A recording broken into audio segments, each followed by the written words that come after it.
moi, je m'appelle Pauline, je suis designer graphique à Bastia en Corse. Donc un designer graphique, qu'est-ce que c'est? En fait, mon métier va consister à retranscrire de manière complètement visuelle des idées ou des concepts et d'organiser et de concevoir des éléments graphiques, donc des éléments visuels, de manière à transmettre un message ou une émotion.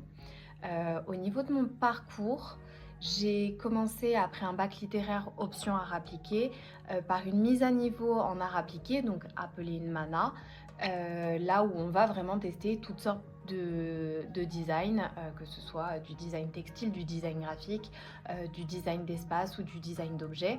Et moi, du coup, j'ai décidé de me spécialiser dans le design graphique. J'ai ensuite enchaîné avec un BTS design graphique option imprimé à Marseille. Et j'ai terminé par une licence pro en design numérique, donc pour pouvoir un peu plus toucher au numérique après avoir vu le print et avoir une palette de compétences un peu plus élargie et me permettre de trouver un travail qui puisse combiner un peu tous ces éléments.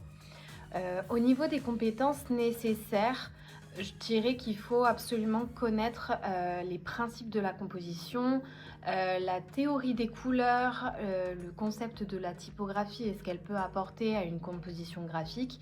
Et il va falloir aussi, bien sûr, mettre les mains dans les logiciels de conception graphique, notamment, je pense à la suite Adobe, qui est vraiment un incontestable. Et quelles recommandations pour les jeunes qui souhaiteraient se lancer dans ce métier?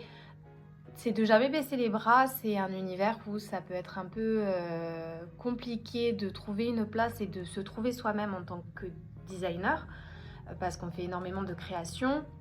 Donc c'est un métier très cérébral, il faut jamais arrêter de se renseigner sur les nouvelles tendances, il faut prendre le temps aussi de faire de la veille graphique, de regarder ce qui se fait et surtout d'ouvrir les yeux et de s'éduquer à un niveau culturel qui nous plaît, qui peut plaire, trouver son public et puis aussi si on a la possibilité de le faire, pouvoir choisir ses clients et donc la branche dans laquelle on veut se spécialiser.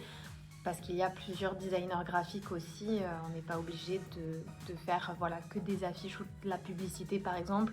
On peut être graphiste pour du packaging.